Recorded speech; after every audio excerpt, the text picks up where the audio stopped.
Hello everyone, it's Annie, and today I am bringing you my summer book haul. So the last book haul I did was my birthday book haul.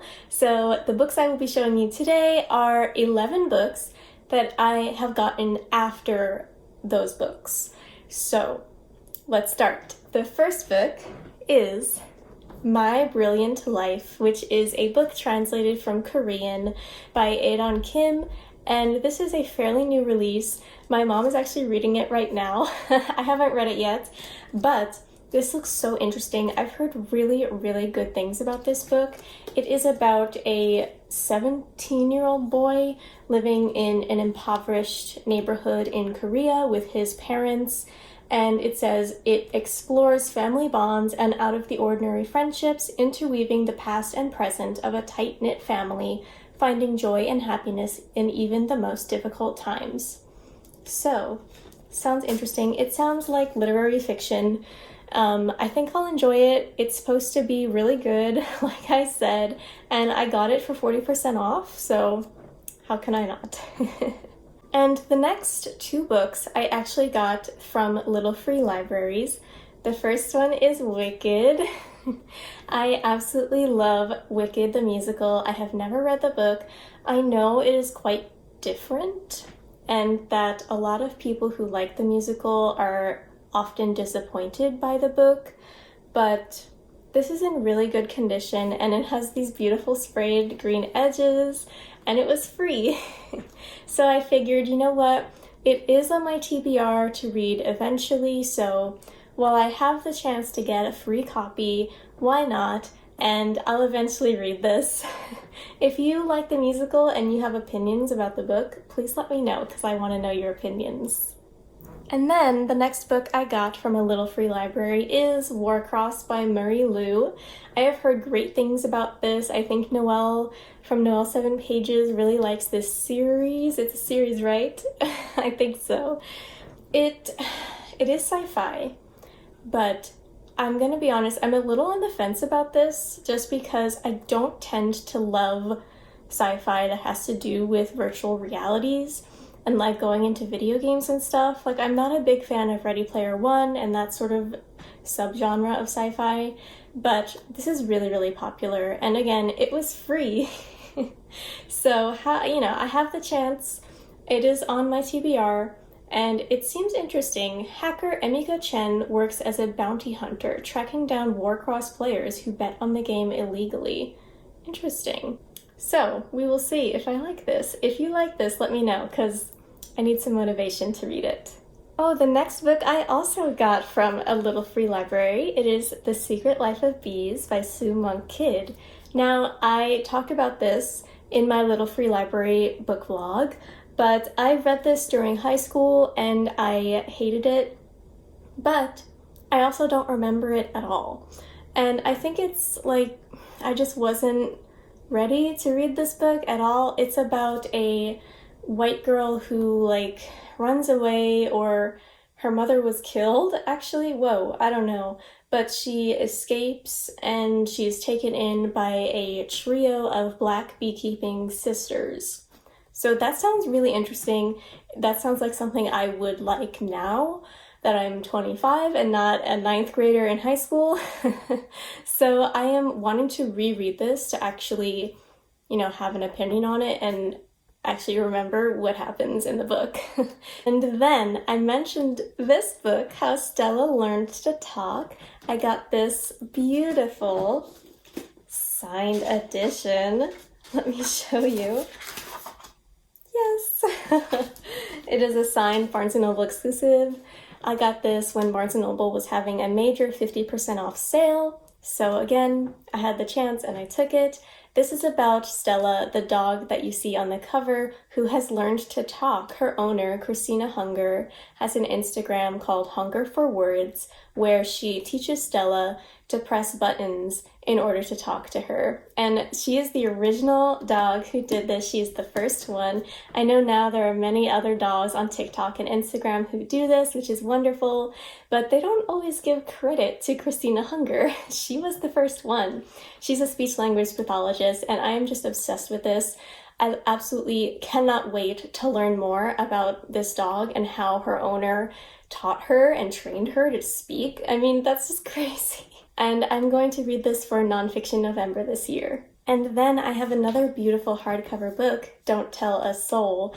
I am planning on reading this. At the time of filming, I haven't read it yet, but I'm not sure when I'm uploading this. I'm planning on reading this for October because it's a very spooky book. It is a retelling of Rebecca, and this main character named Bram goes to try and reinvent herself, and she goes to live in her uncle's like creepy old mansion.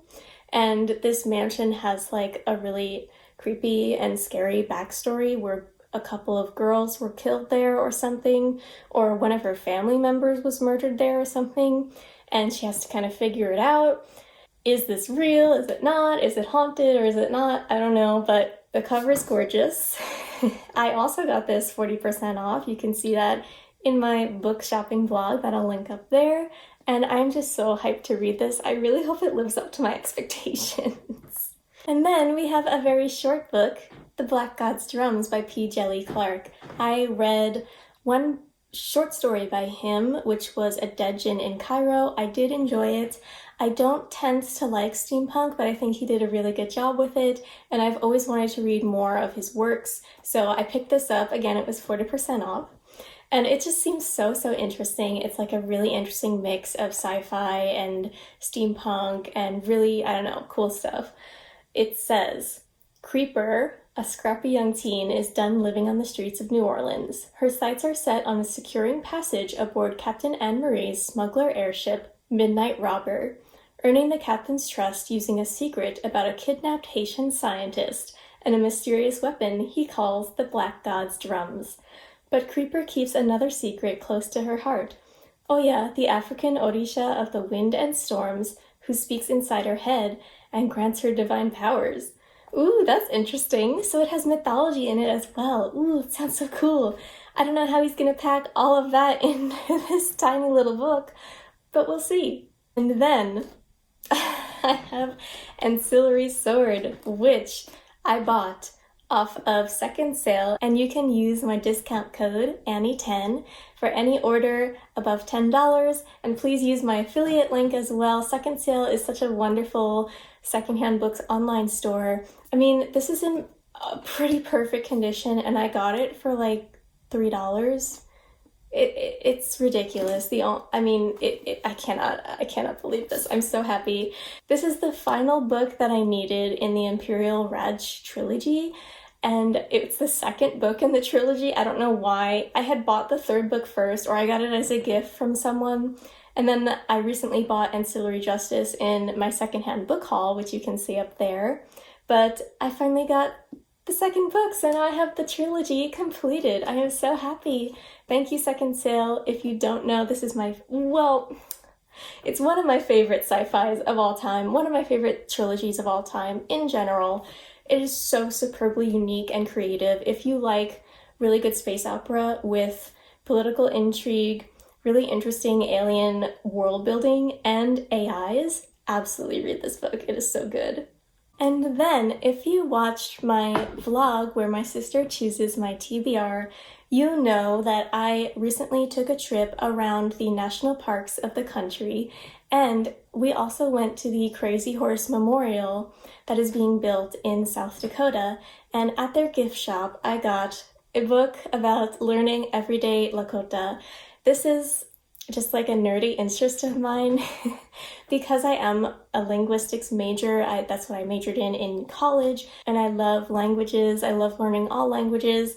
I have a collection of books and textbooks for learning all different languages. So this is for my collection. It's really small, but you know, an English Sioux dictionary for beginners, that sounds great, and it has some grammar explanations and like sample sentences as well, so it's not just a dictionary. And I think, you know, it was nice. It was a nice buy, and I'm glad to add this to my collection. 2 more books. Next, I got the complete trilogy of Binti, which is one of my other favorite trilogies of all time. Neri Okorafor is one of my favorite authors, hands down. She is just spectacular. I absolutely love her African futurism. It is so, so good. And I couldn't believe that I didn't own Binti. I didn't own any of the Binti novellas. And I saw this completed works in a bookstore actually while I was on vacation, and it contains a new Binti story as well.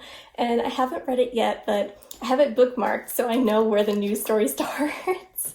And I just, seriously, if you don't know about this book, it is so, so good. It is about Binti, a young Himba girl with the chance of a lifetime to attend the prestigious UMZA University. Despite her family's concerns, Binti's talent for math and her aptitude with astrolabes makes her a prime candidate to undertake this interstellar journey. But everything changes when the jellyfish-like Medusae attack Binti's spaceship, leaving her as the only survivor.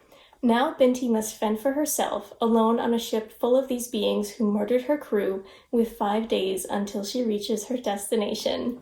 So, so interesting. This is a beautiful story. I absolutely love the main character. Seriously, if you haven't read this yet, you need to. And then the last book was actually a gift from my mom, The Beast Player.